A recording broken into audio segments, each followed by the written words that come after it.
Thank you so much for that. And now our grand finale, our Latinas Think Big showcase. The showcase will introduce 6 Latina innovators in STEM who will each deliver a 12-minute lightning talk. It means it's fast, even though it's 12 minutes. That showcases their innovative projects. So let's get right to the talks. Our first presenter is Lisa Morales Helebo. Lisa is a serial entrepreneur, seasoned product strategist, and creative director with a career that spans 20 years helping companies, from startups to F500 such as Coca-Cola, PSE&G, Hasbro, and Nexus, maximize conversions via multi-channel e-commerce product strategy, development, and brand extension. She is currently the executive director and co-founder of the New York Fashion Tech Lab, which she launched with Springboard Enterprises and the Partnership Fund for New York City. Her previous fashion startup, Shopsy, leveraged patent-pending smart data remix technology to allow women to shop online the way they shop offline, browsing and mixing items in context to produce inspiring combinations. Born in the Bronx, New York City, woo! Lisa received her BFA with university honors in graphic design from Carnegie Mellon University. Please welcome Lisa Morales Helebo. Lisa? I've got water too. Oh, where do I go? I'm mic'd. Is this on? Yes. Hello? All right, I'm not gonna stand still because I'm Latina. I'll knock down water. I tend to do that. Oh, and wind machines. Look at that. Although it's cold, so I might want them off. So hi, I'm Lisa Morales Helebo. Can you all hear me okay? Yes? All right, fantastic. Okay, yeah. I'm a little chilly. Thanks. So I'm here today to share with you personal stories that led to major epiphanies throughout my life. They've shaped who I am and who I've yet to become. And the underlying theme of all of these stories really is fear, and how throughout my life I've chosen to embrace fear, to let it be my motivation. And I'm going to share with you how I did that. So I'm a Puerto Rican from the Bronx, and my parents moved us out of the Bronx when I was about 3, up to Westchester County, New York. I don't know how many of y'all know about Westchester, but it's very white. And so when we moved up to Westchester, my parents were giving us a better chance at a better life, better opportunities, better schools. And unfortunately, we moved in 2 doors down from a racist, and my daily life changed dramatically. I dealt with having severed deer heads put in our driveway.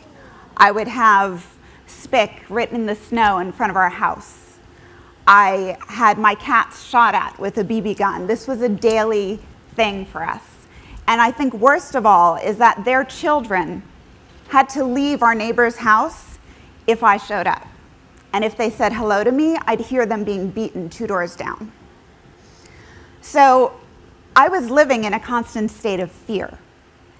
And for a child, that's a very sort of formative thing to have to deal with. So I'd go to school, and on the bus, I'd have children spit on me, ask me why my skin was dirty, why are you so brown, or worse. And I'd come home, and I'd tell my mom, crying, bawling my eyes out, what had happened. And my mom said, "You deserve to be in any room and have your voice heard. All you have to do is prove your worth." And so those words, I've realized after 40 years on this planet, have really propelled me through every major choice in my life. So fast forward to Carnegie Mellon. I applied to school, and Carnegie Mellon was my only choice. I told my parents, that's where I'm going. I don't need to apply anywhere else. And they were like, well, maybe you should. But I got in on scholarships and grants, type A, overachiever, proving my worth. And I wanted to be in graphic design. So graphic design is an amazing field. And after graduating with university honors, I said, I'm off to Vogue. Of course, that's where I wanted to work. While I was interviewing at Vogue, I got a call from Herman Miller out in Michigan. Do you all know what that is? Furniture company. Kind of a big deal in design. Since that was my degree, I said, hey, I'll go. It was a one-year position. They had over 4,000 students every year apply for this position, and they chose 2 students. And looking back, I think that's why I went, because I wanted to prove that I could get it, and I did. So it's about making those hard choices, and at that pivotal point in my early life and career, I chose the less obvious path, the harder path, and it's consistently paid dividends for me. Fast forward to going to Norway. I was working out in the valley and happened to meet a Norwegian surfer, tall, blonde hair, green-eyed man, and he changed the course of my life. They tend to do that when they're the one. So working out in the valley, dream job. I was there during the first dot-com bubble and was enjoying the heyday. It was a lot of fun. But this amazing man came into my life. And all my friends said, what are you doing? He asked you to quit your job and move to Norway? Are you insane? Where's the ring? And I said, well, why not? What's the worst that could happen? I get to live in Norway. I get to learn another culture, another language. Why wouldn't I go? But they said, you know, you have this dream job. I was working at a world-renowned mass customization and micromanufacturing startup owned by P&G and Red Point Ventures. It was amazing. But I said, you know, I can get another great job. I can make another great job. I think this is the guy. I'm going. And I leapt. And we're married, have beautiful children. And thank you. The next major epiphany came when I came back to the States after I had my first son. I started a design firm. And that came about because I was working at a nationwide retail chain, and the CEO came to me when I was like 7 months pregnant. And he said, you know, Lisa, we know we need you more than you need us. So I assume you're starting an agency or something when you go out of maternity leave. Would you like your first client? And so I said, give me a second. I'm making a human being. So might need a couple months, but sure enough, 4.5 months later, I started Good Egg Design. And again, the fear was creeping in. All of you that have children know that it is so wrought with fear when you have your first child. Everything is terrifying. So for me, I was thinking, what's the minimum I have to make to still like take care of my family and have a house, maybe what, $30,000, $40,000? Again, majorly underselling my capabilities. So we bought a conservative house and we had my child, and the first year in business, I worked maybe 6 months, and people were coming to me. I made 100K. And I said, wow, hey, I can do this. It's really a defining moment to realize that you have the power to control your own destiny. And that was that for me. The next moment was when I went with one of my clients, who became one of my closest girlfriends, Carmen Ortiz-McGee. She is the president of an organization that represented the top 1% of minority wealth in the country. So she invites me to their annual conference, and at this conference, I was the first time in a room full of people that looked like me, that were millionaires and billionaires. And it changed my perspective on everything. I said, if they can do it, why not me? I had never even had that cross my mind before that moment, which was shocking.